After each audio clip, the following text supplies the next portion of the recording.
आज हम आपको बेहद सच्ची और डरावनी घटना के बारे में बताएंगे, जिसके बारे में जानने के बाद आप लोग खुद हैरान हो जाएंगे।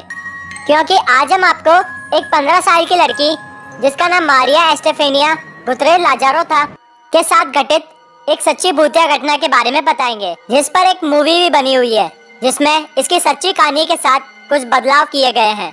तो ज्यादा देर न करते हुए चलिए दोस्तों शुरू करते हैं।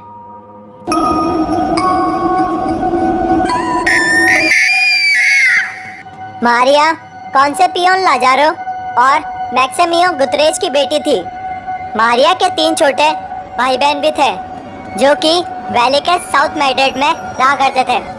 मारिया कॉलेजियो पब्लिको ऑर्गन नामक स्कूल में पढ़ा करती थी, जो कि मारिया के घर से थोड़ी ही दूर पर थी। एक दिन सूर्य ग्रहण के दिन रोज की तरह मारिया अपने छोटे भाई बहन के साथ स्कूल पहुंची, जिसके बाद उसके अध्यापक ने मारिया और उसकी क्लास को सूर्य ग्रहण से जुड़ी कुछ बातें बताई। और क्लास समाप्त होने के बाद वह अध्यापक सभी बच्चों को स्कूल की छत पर सूर्य ग्रहण दिखाने के लिए ले गई, परंतु इसमें मारिया और उसके दोनों दोस्त उनके साथ नहीं गए। वह तीनों स्कूल के बाथरूम में गए और अपने बैग से ओजा बोर्ड निकालकर तीनों के बीच में रखकर बैठ गए, जिसके बाद उन तीनों ने अपनी उंगली एक गिलास पर रखकर उस गिलास को ओजा बोर्ड पर रख दिया और अपनी आंखें बंद करके वह तीनों मारिया के मृत बॉयफ्रेंड से संपर्क करने की कोशिश करने लगी। परंतु वह ओजा बोर्ड के नियमों का सही से पालन न करने की वजह से वह ओजा बोर्ड टूट जाता है और उस बाथरूम में धुआं हो जाता है। और अचानक से वह सारा धुआं मारिया के मुंह से होते हुए उसके शरीर में चला जाता है, जिसके बाद मारिया की हालत खराब हो जाती है और उसके मुंह से झाग निकलने लगता है। परंतु वह जैसे तैसे घर तो पहुंच जाती है, लेकिन उसके बाद मारिया को हर जगह किसी व्यक्ति का काला साया नजर आता है और इस वजह से मारिया का स्वभाव बहुत ही ज्यादा चिड़चिड़ा हो गया। वह हमेशा अपने छोटे भाई बहन पर चिल्लाती रहती थी और उन्हें बेवजह मारने लगती। और रोज रात को मारिया के माता पिता को मारिया के कमरे से कुछ अजीबोगरीब आवाजें सुनाई देती थी, और जब मारिया के माता पिता मारिया के रूम में जाकर देखते तो उन्हें कुछ भी नजर नहीं आता। बस मारिया अपने कमरे में शांति से सोती हुई दिखाई देती। इसके कुछ ही दिनों बाद मारिया का स्वभाव और भी ज्यादा भयानक हो गया।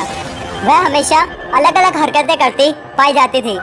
इसके बाद मारिया के माता पिता उसे अनेकों अस्पताल में ले गए, परंतु कोई भी डॉक्टर ये बता न सका कि आखिरकार मारिया को हुआ क्या है। एक समय में मारिया ने खाना पीना भी छोड़ दिया था और वह किसी से भी बात नहीं करती थी। जब डॉक्टर ने मारिया से पूछा कि उसके साथ क्या हुआ, इस पर मारिया बस हंसती और कुछ नहीं बोलती।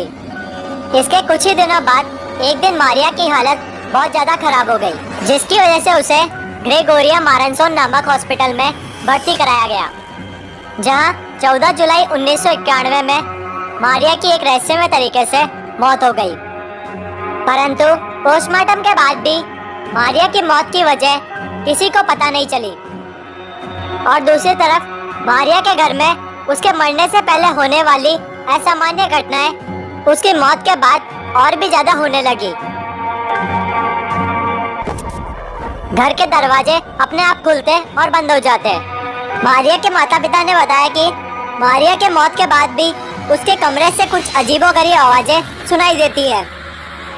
मारिया की मां ने यह भी बताया कि जब भी वह सो रही होती है तो उन्हें लगता है कि उनके सामने कोई व्यक्ति खड़ा है जो उन्हें प्रताड़ित करने की कोशिश कर रहा है। और धीरे धीरे वह असामान्य घटनाएं और भी ज्यादा होने लगी।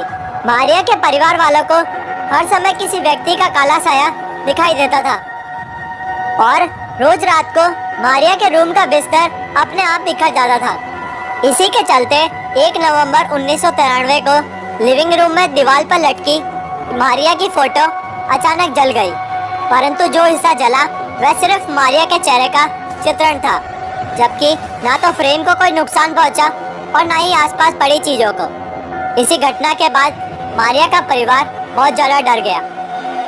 इसी के चलते उन्होंने चर्च की सहायता लेने का फैसला किया, जिसके बाद अनेकों पादरी मारिया के घर पर आए, परंतु कोई भी उन असामान्य गतिविधियों को रोकने में सफल नहीं हुआ और उस घर में हो रही असामान्य गतिविधियां और भी ज्यादा बढ़ गई। इन सब असामान्य गतिविधियों से परेशान होकर मारिया के परिवार वालों ने वह घर ही छोड़ दिया और दूसरी जगह चले गए।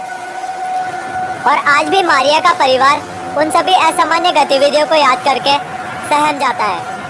तो दोस्तों, आपको हमारी आज की वीडियो कैसी लगी हमें कमेंट के माध्यम से जरूर बताएं।